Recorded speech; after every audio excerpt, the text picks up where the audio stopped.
देखिए, बंधन का मतलब क्या होता है, पहले तो हमें ये जानना होगा। बंधन का मतलब कोई भी ऐसी चीज जो हमें संकल्पों में और इस संसार की चीजों में बांध दे, माना हमें सोचने को मजबूर कर दे। जैसे जब आप किसी के साथ अगर अटैच्ड होते हो, किसी से स्नेह में, मोह में, तो भी आप उसके बारे में सोचते हो, चिंता करते हो, ड्रामा में, लगाव में रहते हो। और जब आप किसी को छोड़ते हो, त्याग करते हो, तो भी आप उसके बारे में सोचते हो, क्योंकि त्याग कर देने के लिए आपने उसको स्थूल रूप से तो छोड़ दिया, लेकिन बार बार वो संकल्प के रूप में आपके अंदर आता है कि मैंने ये चीज छोड़ी है।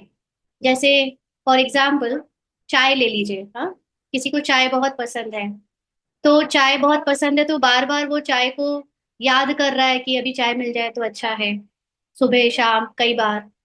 और तो ये भी एक बंधन हो गया चाय का। दूसरा, अगर किसी ने सोचा कि अब तो मुझे चाय छोड़नी है, तो उसने छोड़ने के लिए अपने आप को तैयार किया, माइंड से अपने आप को रेडी किया, या फोर्स किया कि मुझे अब चाय नहीं पीनी है, बार बार अपने को याद दिलाकर नहीं लेने का भी सोचा। तो भी आप कहीं ना कहीं सोच तो उसी के बारे में रहे हो ना। छोड़ने के बारे में भी तो सोचना सोचना ही हो गया। अल्टीमेटली आपके जो संकल्प हैं, वो चाहे उसको ग्रहण करने में, चाहे उसको छोड़ने में, लग तो उसी में रहे हैं। तो हमको बाबा कहता है कि ना छोड़ने की चिंता करो, ना त्यागने की, ना उसमें लिप्त होने की चिंता करो। सबसे सहज है कि अपने को साक्षी दृष्टा होकर उस सीट पर सेट कर लो जहां पर कोई चीज हम ले रहे हैं या हम नहीं ले रहे हैं, त्याग भी कर रहे हैं, तो दोनों ही चीजों में मेरा बस ध्यान उसमें ना जाए। बाकी मेरा जो काम है वो है अपने को आत्मा समझ उस परमात्मा की याद में या अपनी संपूर्णता की स्थिति में स्थित कर लेना।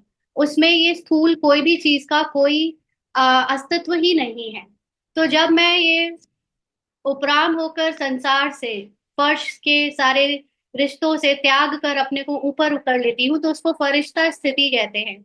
माना रोल में आपके द्वारा कोई भी आदत, कोई भी संस्कार, कोई भी लाइक्स डिसलाइक्स, कोई भी चीज अटैचमेंट होगी, कुछ भी, वो अब आपको परेशान नहीं कर सकती।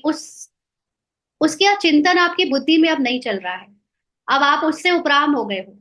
खाना है या नहीं खाना है, छोड़ना है या लेना है, कोई नई आदत बनानी है या नहीं बनानी है, ये सारी फिजिकल आदतें हैं। फिजिकल शरीर के लिए, फिजिकल मन में उसको चेंज करने की बात है। और हमें तो फिजिकल रूप से पूरी तरह नाम रूप फिजिकल मन बुद्धि संकल्प और संस्कारों से ऊपर जाना है।